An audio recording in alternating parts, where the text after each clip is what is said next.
이어서 오늘 아침 신문 보겠습니다. 먼저 한국일보입니다. 5070 세대가 이른바 효도폰이라 불리는 폴더폰으로 문자나 전화만 한다고 생각한다면 크나큰 오해라는 내용입니다.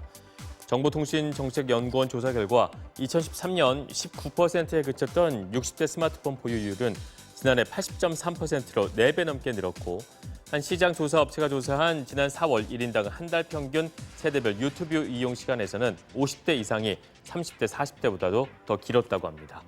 이에 더해 통신업계는 50세 이상 가입자들의 데이터 추정 사용량이 3년 전보다 2배 이상 급증, 매달 평균 3에서 4GB 수준의 데이터를 사용하고 있을 것으로 보고 있다는데요. 5070 세대의 휴대전화 사랑이 수치로 확인이 되면서 이동통신사들은 데이터 혜택을 높인 시니어 요금제를 출시하는 등 맞춤형 서비스를 경쟁적으로 내놓고 있다고 합니다. 한편 국내 노인들이 요양시설에서 보내는 시간이 점점 늘어나고 있다고 합니다. 국민건강보험공단에 따르면 지난해 사망한 65세 이상 노인 가운데 요양시설 이용자 13만여 명은 생애 마지막 10년간 1인당 평균 1년 11개월을 요양시설에서 보냈습니다. 이에 대해 전문가들은 노인들이 요양시설에서 오래 머물수록 불행한 말년의 가능성이 크다고 주장합니다. 특히 요양병원에선 환자가 누워만 있는 경우가 많아서 신체 기능이 더 빨리 저하될 수 있다는데요. 무엇보다 대다수 노인이 요양시설에서 삶을 마무리하는 걸 원치 않는데 2017년 노인 실태조사 결과 노인 10명 가운데 6명은 거동이 불편하더라도 살던 곳에서 여생을 마치고 싶다고 답했다고 합니다. 대형마트 규제를 틈타 식자재 마트가 전성시대를 누리고 있다고 합니다. 식자재 마트는 쉽게 말해서 개인이나 소규모 법인이 운영하는 대형 슈퍼마켓으로 원래는 주로 자영업자들에게 식자재를 파는 도매상이었는데 최근엔 일반 소비자까지 고객으로 끌어들이면서 급성장하고 있다고 합니다. 특히 마트 의무 휴업일이 도입된 지난 2012년부터 기하급수적으로 늘었고 최근 3년 사이 매출과 영업이익이 배로 뛴 곳도 있다는데요. 골목 상권을 보호하기 위해서 도입한 대형마트 의무 휴업의 반사이익을 동네 가게가 아닌 식자재 마트가 누리고 있는 건데 실제로 서울 지역 대형마트 의무 휴무일이었던 지난 일요일 동네 슈퍼와 시장은 한산했지만 식자재 마트에는 손님이 붐볐다고 합니다.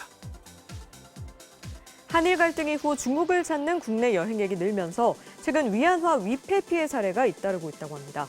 주로 쓰는 수법은 바꿔치기인데요. 여행객들이 건넨 지폐를 상점 주인이 이 돈은 가짜라고 우긴 뒤 여행객이 당황하며 다른 돈을 찾고 있을 때 위패와 바꿔치기 한다고 합니다. 특히 현금 거래가 많은 식당이나 택시를 이용할 때 이런 일을 겪는 경우가 많다는데요. 위패 피해를 당하지 않으려면 가능한 한 소액권을 쓰고 출국 전 위패 감별법을 알아둘 필요가 있다고 신문은 조언했습니다. 지난해 말 사립유치원 회계비리 사태 이후에 영어 유치원으로 불리는 유아 영어 학원으로 전환한 사립유치원이 많다고 하죠.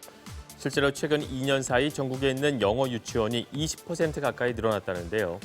문제는 이런 영어 학원이 사실상 유치원 역할을 하고 있지만 법적으로는 일반 학원으로 분류가 돼서 관리 사각지대에 놓였다는 겁니다. 정식 유치원이 아니기 때문에 이름에 유치원이란 단어를 쓸 수가 없지만 버젓이 유치원으로 홍보를 하면서 교습비 인상 제한이 없다는 이유로 월 평균 학원비가 80만 원이 넘는 등 학부모의 부담만 늘리고 있다는데요.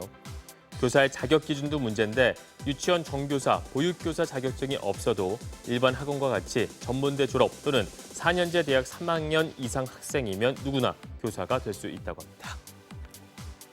최근 신선식품 배송 시장이 보편화되면서 포장재, 식품 용기 폐기물이 급증하고 있다고 하죠.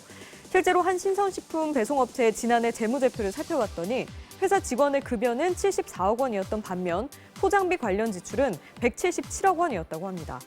업체들은 폐기물 양을 줄이겠다고 하지만 식료품 7개를 상자 3개 담아 보내는 등 과대 포장이 여전하다는데요.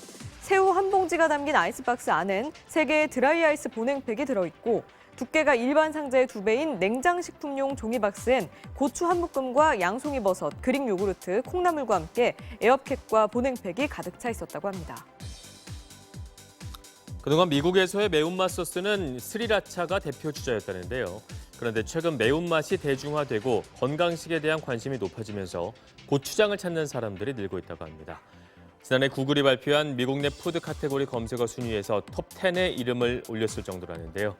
고추장의 인기가 높아지면서 한 미국 유기농 프리미엄 매장은 웹사이트에서 스리라차는 가고 이제 미국인의 주방은 고추장 소스가 차지하게 될 것이라고 고추장을 소개를 했고 미국 일간지인 USA 투데이에서는 한국에 발효된 장과 김치는 장 건강에 핫 아이템이란 보도가 나왔다고 합니다.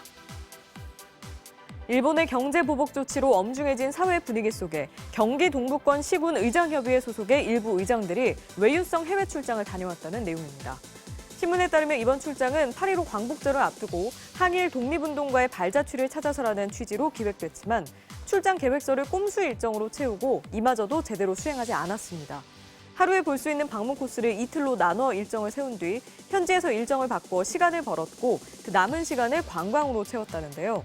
이에 대해 협의회 관계자는 현지 상황을 모르는 상태에서 출장 계획서를 작성해 차질이 빚어졌지만 현지에서 계획을 급히 수정해 일정을 소화했다고 해명했습니다. 아침 신문 살펴봤습니다.